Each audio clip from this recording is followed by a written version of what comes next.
എല്ലാവരും ഞങ്ങളുടെ ചാനൽ ലൈക്കും കമൻറ്റും സബ്സ്ക്രൈബും ചെയ്യാൻ മറക്കല്ലേ. അപ്പോൾ നമുക്ക് കുറച്ച് ചിക്കൻ മതിയേ, കാരണം സ്റ്റൂവിന് ചിക്കൻ ഒരുപാടായാൽ ടേസ്റ്റ് നമുക്ക് ആർക്കും പിടിക്കത്തില്ല.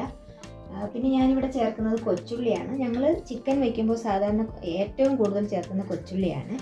പിന്നെ ഒരു ഉരുളൻകിഴങ്ങും ഒരു വലിയ ക്യാരറ്റിൻ്റെ പകുതിയും ഇഞ്ചിയും പച്ചമുളകിന് പകരം കാന്താരിയാണ് ചേർക്കുന്നത്.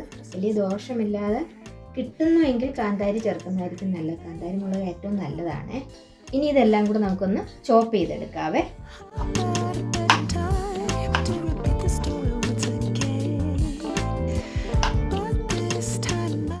കരിവേപ്പില ഇട്ട് കൊടുക്കാവേ. ഇനി നമുക്ക് ചോപ്പ് ചെയ്ത് വെച്ചിരിക്കുന്ന ചെറിയുള്ളി, ഇഞ്ചി, കാന്താരി മുളക് ഇട്ട് കൊടുക്കാവേ.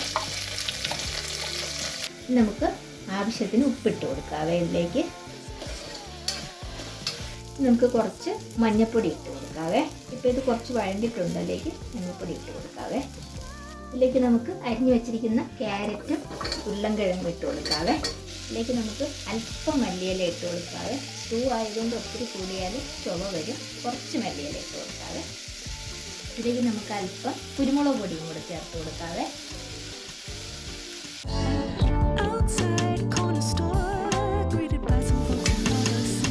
ഇതിലേക്ക് നമുക്ക് തേങ്ങാപ്പാൽ ഒഴിച്ച് കൊടുക്കാം. ഇത് 2ാം പാലും 3ാം പാലും ആണ്. ഇതൊഴിച്ച് നമുക്ക് അടച്ച് വേവിക്കാവേ. ഇനി ഇത് നമുക്ക് അടച്ചിട്ട് തീ കൂട്ടി 2 വിസിൽ വരുന്നത് വരെ വെക്കാവേ. ഇപ്പോൾ ചിക്കൻ നല്ല വെന്തിട്ടുണ്ട്. അപ്പോൾ ഇനി ഇതിലേക്ക് നമുക്ക് 1ാം പാൽ ചേർത്ത് കൊടുക്കാവേ.